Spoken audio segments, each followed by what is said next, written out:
Welcome back to Morning Dose, everybody. Okay, if you've ever gone through a major failure in your life, you know how hard it can be to kind of bounce back from that. But what if you knew how to truly use those failures to your advantage? Our next guest is here to teach us how to do that. Heath Oaks is the author of the book Ignorance on Fire, A Journey of Failing Your Way to Success, and host of the motivational podcast Second Shot. He also happens to be my husband. Welcome in, babe. Thanks for having me. I'm looking forward to it. This is fun. I figured you're really going to hand it to me since I can. Yeah. Yes, exactly. Well, and typically I wouldn't invite a guest in and then say, tell me about all your failures. But I feel okay. I feel like it's important for you to explain some of the things that you've been through in your life for people to understand why you did the book and really why you have a perspective. Nothing better than being known as the failure guy. You know, I mean, that's the best thing ever. But I think failure's perfect with also somebody who's overcoming a lot of obstacles, because I don't ever like to look at much as failures, but a lot of people do. So it's more so of overcoming obstacles from educational disabilities growing up, and continue to figure out a way to overcome them. Not being the most likely to succeed, I can promise you that, from as many times I've barely graduated high school, to my first business failure, listening to the wrong people. I was 18, 19 years old. I knew no different. So that's just a couple of the multitude of failures I've tried to overcome over and over. Well, and I think it's important for people to know that. Okay, we've got a failure of a business. We've got voted, least likely to succeed. And then you've gone on to do really well in business. So what is it, do you think, that stops people from being able to overcome failure? Because a lot of times when people have that first hit, they just stop.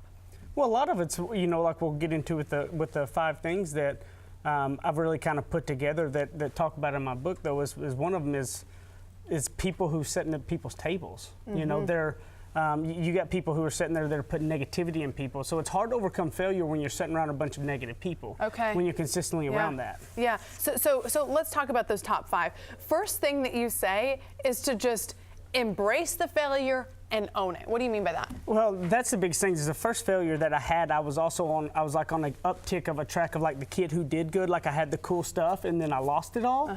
And it was like embarrassing.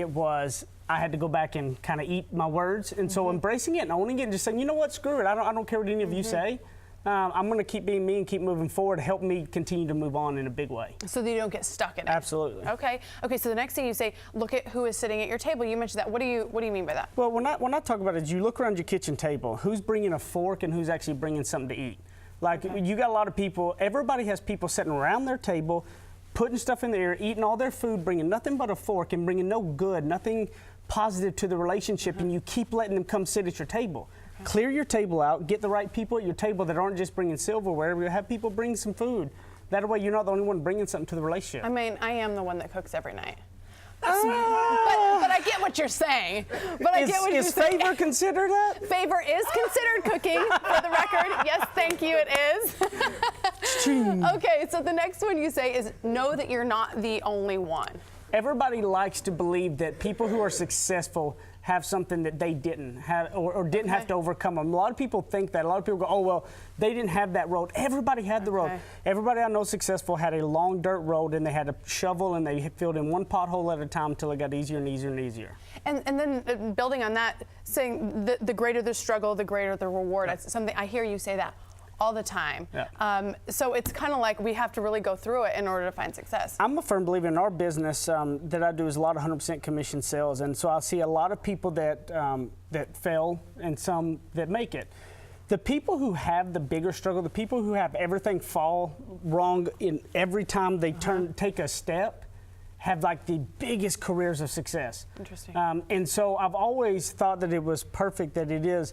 I believe you're being tested. How much can you handle? Because when you reap the rewards, we got to make sure you can handle it. Okay, the last on your big 5 here, make small changes. So explain what you mean, because you're saying, okay, do a lot of these big things, but also make small changes. Well, yeah, I mean, it's a little small changes. A lot of people try to come in and blow up everything they're doing, and you're never going to do that. You're never going to be able to stick with it. Do one little thing, start off listening to positive podcast and reading a positive book 15 minutes in the morning, and do that for 3 months, and then get rid of the bad people at your table, bring in the good people at your table.